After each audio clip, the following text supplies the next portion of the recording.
Welcome back to AgroWorks USA, the channel where we explore the hidden journeys behind the food and materials we often take for granted. For centuries, horses have stood by our side as powerful symbols of freedom, nobility, and endurance. They've led kings into battle, pulled plows across farmlands, and carried explorers into the unknown. But in today's world, many of these majestic animals follow a very different path. One that ends not on a racetrack, but on a dinner plate. Each year, millions of horses are bred and raised specifically for meat. In China alone, horse meat production exceeds 170,000 tons annually, making the country one of the largest players in this growing global industry. Valued for its lean texture and rich iron content, horse meat appears on high-end menus across Japan, Europe, and Central Asia. Should animals so deeply intertwined with human history be treated as livestock? Or does economic demand justify their transformation into a premium protein? In this video, we'll uncover the full story from horse breeding and training to slaughter and processing, and examine the cultural, environmental, and moral complexities that define this controversial trade. If you find value in stories like this, be sure to like the video and subscribe to AgroWorks USA for more in-depth farming documentaries. Hit the bell to stay updated.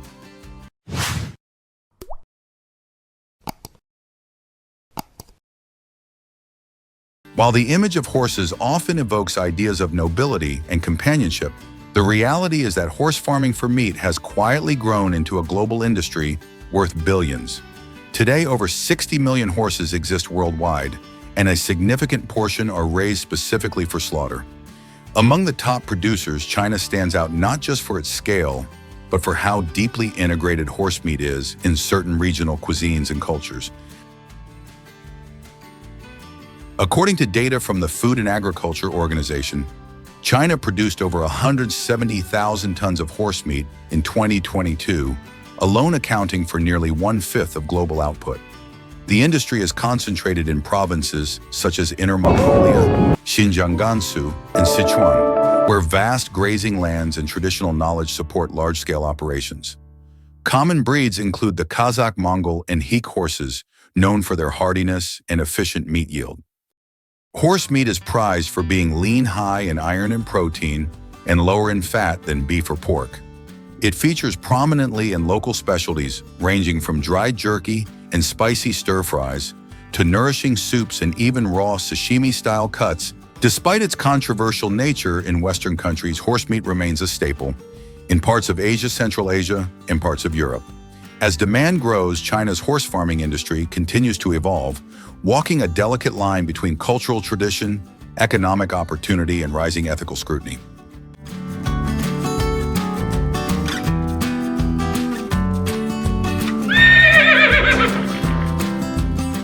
The journey of a meat horse begins long before it ever steps onto the pasture.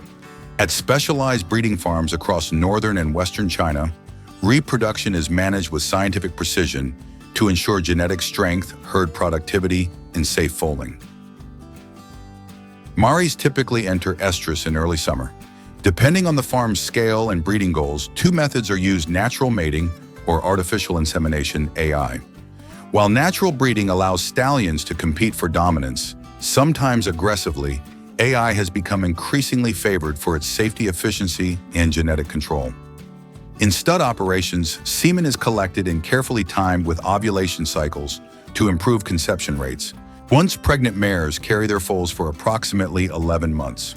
Newborn foals weigh around 45 kilograms at birth and are expected to stand within the first 1-2 hours, a critical milestone for survival. However, breeding farms rarely allow nature to take its full course. To protect young foals from potential aggression, particularly from dominant stallions, mares and their offspring are housed separately during the early bonding stage. From the outset, foals are given tailored nutrition and basic behavioral training to support healthy development. This includes monitored grazing-controlled weaning schedules and supervised socialization within age-matched groups. Selective breeding focuses on traits like muscle mass, calm temperament, and feed efficiency, qualities that influence both meat quality and farm economics. Over time, these carefully managed breeding programs have helped establish robust, scalable horse meat operations in regions where horses were once only revered for work, war, or racing. Before we dive into the next section, hit the like button if you support selective breeding or share your thoughts in the comments below. And don't forget to subscribe and turn on the bell to stay updated with the latest videos from AgroWorks USA.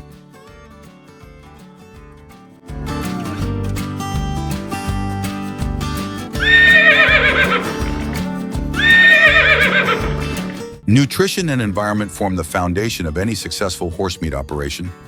In China's expanding horse farming sector, most facilities now rely on semi-free-range systems that allow horses to move naturally while receiving precise nutritional support. This method not only improves meat quality, but also reduces stress-related health issues and behavioral problems. Each horse consumes a diet tailored to its age, weight, and activity level. The daily ration typically includes fresh pasture grasses, hay straw, and leafy forage. These fibrous feeds are supplemented with high-energy grains like oats and barley, along with soybean meal bran and cornmeal to promote optimal weight gain and muscle tone. To ensure metabolic health, salt licks and mineral mixes, rich in calcium, phosphorus, and magnesium, are provided year-round. Water is another critical factor.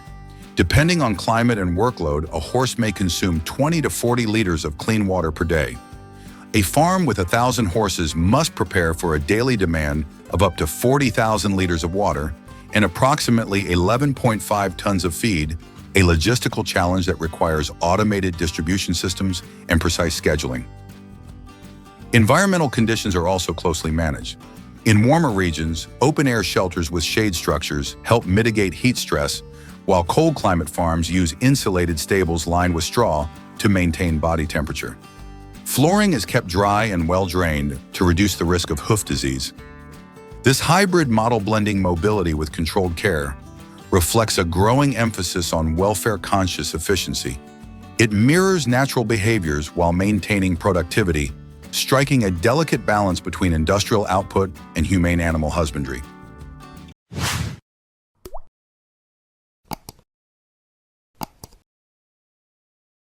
Beyond nutrition and space, proper care and training are essential to ensure horses reach peak physical condition, whether destined for racing or meat production. At large-scale farms across China, veterinary protocols and structured routines form the backbone of animal management. Vaccination programs are strictly followed. Horses are immunized against common threats such as equine influenza, tetanus, encephalitis, and internal parasites. Regular deworming cycles are scheduled based on age and seasonal risk. Preventive care not only protects individual horses, but also maintains herd-wide biosecurity, especially important in high-density operations. Hoof care, often described as the horse's second heart, is a priority. Hooves are trimmed every 4 to 6 weeks and cleaned daily to prevent infections and gait issues. Dental maintenance is also crucial. Veterinarians routinely float or file sharp enamel points, reducing pain and ensuring proper chewing and digestion. Training routines vary based on breed and purpose.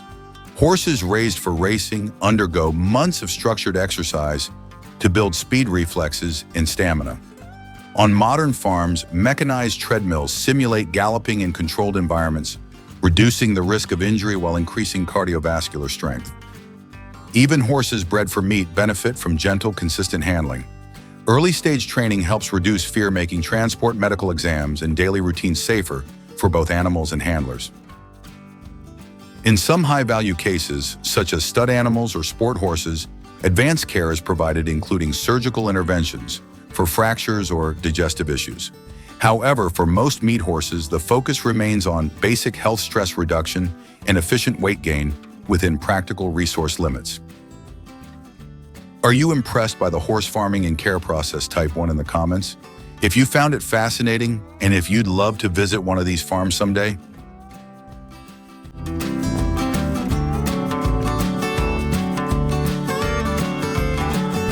By the time a horse reaches maturity, usually between 2 to 3 years old, its fate is often determined by a simple question: race course or slaughterhouse. This division defines not only the animal's future, but the resources invested in its care, training, and longevity. Horses with desirable traits, speed, agility, temperament, and pedigree are often selected for racing. These animals undergo intensive training regimens, daily grooming, and receive veterinary care comparable to elite athletes.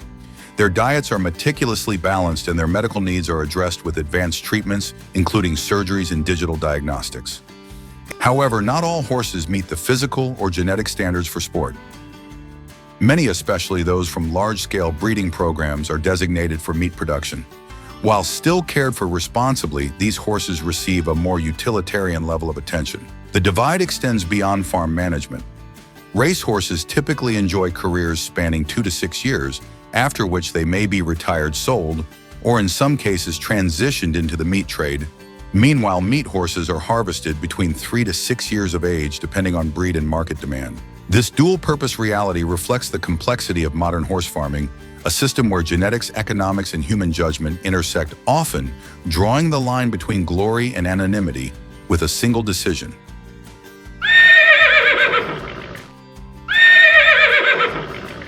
Once horses reach market weight, typically between 450 to 600 kilograms, they are transported to licensed processing facilities.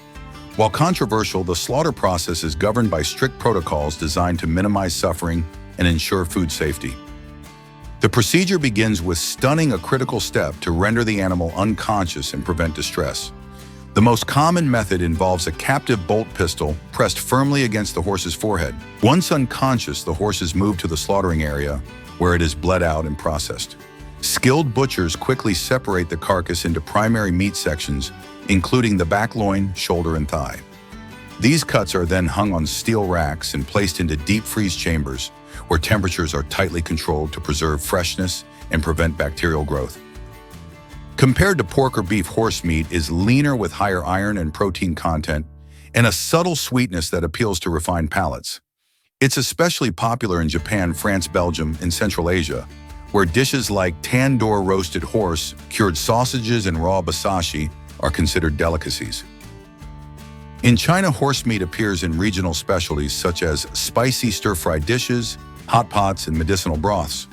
While demand is relatively niche compared to pork or beef, it continues to grow, particularly in health-conscious markets seeking low-fat red meat alternatives.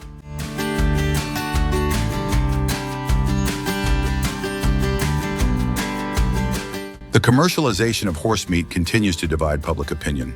For many, eating horse feels morally troubling, not because of its taste, but because of what the animal symbolizes. Horses have long served as companions in war, labor, and sport. Reducing them to livestock unsettles people across cultures. Animal welfare groups like PETA argue that horses are sentient beings capable of emotion, attachment, and fear. They condemn both the slaughter process and the export of retired racehorses to countries where slaughter remains legal. In the US alone, around 30,000 horses are exported each year for this purpose. Critics also question the inconsistency in how we treat animals. Why protect some while consuming others? Yet in places like China, Kazakhstan, and Mongolia, horse meat is not controversial, it's cultural. It reflects tradition, identity, and survival. Supporters argue that when practiced, humanely slaughtering horses is no more unethical than farming pigs. Ultimately, this debate raises a deeper question. Is it biology, history, or emotion that determines what we choose to eat? The answer for many lies not in science, but in belief. The story of horse farming goes far beyond meat. It's a mirror reflecting how we treat the animals that have helped build our civilizations, how we shift between reverence and utility, between tradition and demand. For thousands of years, horses have symbolized loyalty, freedom, and power. But today, they also occupy slaughterhouses, food markets, and fine dining menus. This contradiction forces us to confront a difficult question. Do cultural heritage and economic value justify turning such intelligent, emotionally aware creatures into commodities? Or is it time we reconsider which animals belong on our plates and which deserve protection? These aren't easy questions, and there may never be a single answer, but asking them matters. We'd love to hear your perspective. Should horses be part of our global food system, or should their role remain one of partnership and respect? If you found this story insightful, please consider giving it a like, subscribing to AgroWorks USA, and hitting the bell so you won't miss our upcoming deep dives into agriculture, ethics, and food production around the world. Thank you for watching, and for thinking critically with us. We'll see you in the next episode.